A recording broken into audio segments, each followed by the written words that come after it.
Hey everyone, it is July 10th, 2021, and it's time for the news. As always, you can see in the description below that there are three articles, and these are what I'm reading from today. We have a right wing one, or from your perspective, or left wing, right wing, middle, and right wing. So, three types of sources I'm using here to try and kind of understand what people are interested in today. So, number one, let's get right into it.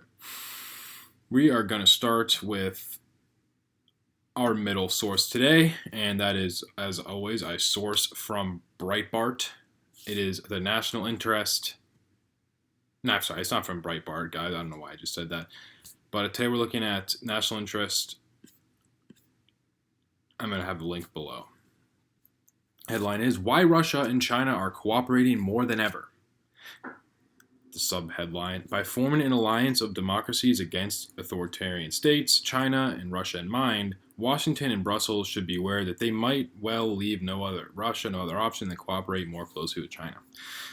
This article is by Andrenik Migrayan, and this guy, if you read it a little bit, he said he was on Russian TV, and they're talking about Joe Biden. The recent summit really didn't do much, and that the West is saying they're coming up against the East, basically, is how this breaks down.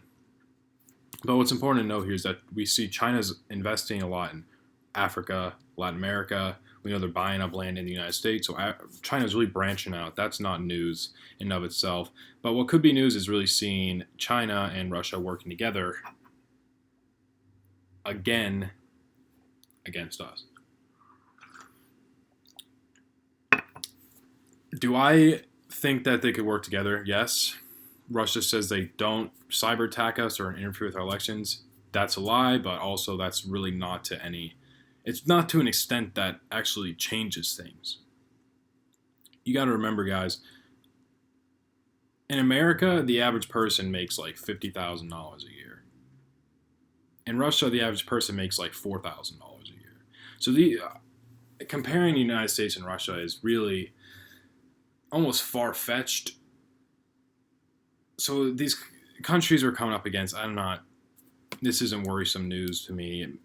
I don't think China wants smoke from Russia because Russia has a lot of tanks and they could just roll them into China.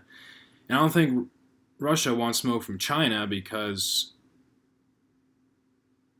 China, guys, it's China. You don't really want to fight them. So we're looking at that for our first article, national interest, down below. We're going to do our left wing source next. We went middle, today we're doing left second. And what it is Huffington Post. Can't go wrong with some Huff Post, guys. So first, top of their website today was How to Stay Safe and Cool During a Heat Wave. And it's by Nina Golgowski. Starts, it's getting hot out there, and it's not just the mercury that's rising. I think that's something astrology related. I would say this is very serious. People are dying, and to mention astrology is questionable. But that's completely aside from what's going on here. So if you click on this article below and take a look, you can see that the CDC put out a little warning that says, if it's too hot in your home, take a cool bath or shower. Think about that. The CDC thinks they need to tell you that you can take a cold shower if you're hot. Okay. Continue on, there's a lot of AC power shortages. And interesting note is that there's a tweet in here, and it says a garden hose can get up to 140 degrees in your garden. That's pretty intense. And there's a picture of a burned baby. It's a little bit graphic. This kid's skin is kind of messy. He looks like he has really bad sunburn. It's like a little baby. It's pretty sad, but click at your own. There's a warning for you, guys. it says, oh, you need to wear lightweight clothing, and there's a urine chart if you're hydrated, and make sure to take care of your pets, and also AC is bad for the environment. So, HuffPost. They just mentioned climate change.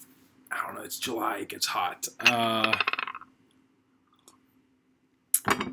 What's interesting to me is the CDC thinks it needs to tell you how to not be hot.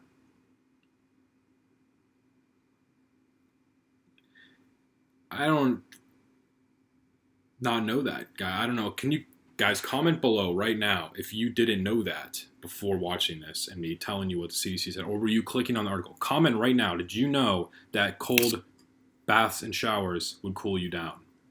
Comment that below, yes or no to that question.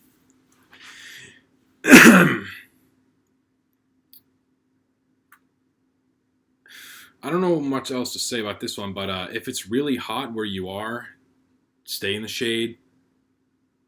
I would run my AC, okay? If they can't make enough electricity for your AC, they need to step up on that end. And I'm not going to risk heat stroke. But also, word of warning, if it's really hot, don't just turn that hose on and start blasting young kids with it because it might be hot. So that's a PSA type article. Don't get too hot. Once again, link below. And lastly, for today, we have a Breitbart article. This is our right-wing news source. Breitbart is our right-wing news source today. And their headline is, the White House. Hunter Biden has the right to sell artwork to anonymous buyers for $500,000. Goes the White House Press Secretary Jen Psaki stated Friday that Hunter Biden has the right to pursue an artistic career by selling artwork to an anonymous buyer for as much as $500,000, despite concerns that Hunter Biden is still invested in, quote, the CCP-linked firms.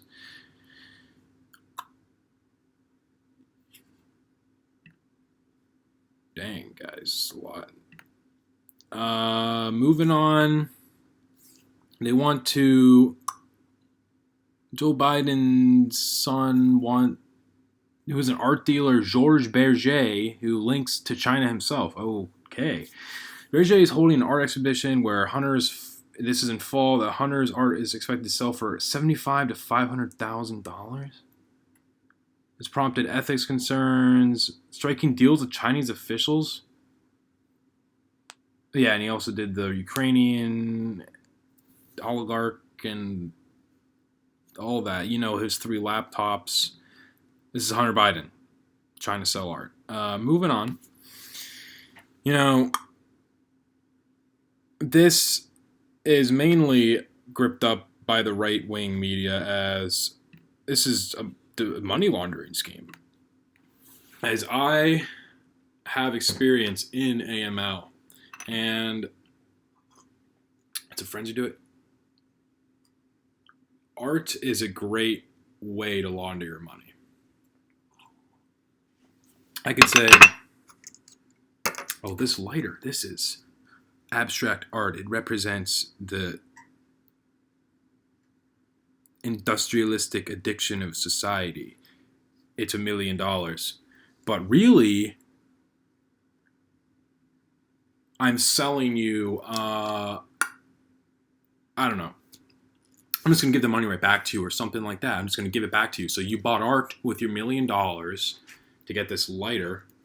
And the agreement was, I have to pay $200K in these taxes. But if I just give you the money for this art, I'll give you $50K and I get to keep an extra $150K. Ching, that's a fucking great deal to shaft the government because you bought art. Now, that happens a lot. It's not surprising, guys. There's real art out there that's worth a lot of money. But it's just the non-necessity of this. It's like, why am I hearing about... Okay, first of all, I don't know if anyone else has seen... Hunter Biden's art has been out there. You can look it up. It's not special. It's really... You wouldn't point and be like, wow, oh my God. Let me get the this is so amazing, this art. Well, let me just, oh, yes. Oh, no, none of that. For the most people, it's Hunter Biden's president's son. That's the appeal to me. That's why I would buy that art, but I wouldn't buy it. So we're going to have to see. It says it's going to be more backhanded deals from the Biden's end. That's not news. Unfortunately, that's not news. So hey, if you are interested in that art though, guys, comment below how much you would pay for a Hunter Biden painting. And if you were going to launder money, comment also, would you do it with Hunter Biden? That's the news today, guys. To recap, Russia and China might work together. Although I'm sure they do in many ways. Next piece of news, guys, is it's hot outside. And the last piece of news is Hunter Biden, the president of the United States' son, is now an artist. Isn't that something? Like and subscribe, guys. Have a good day.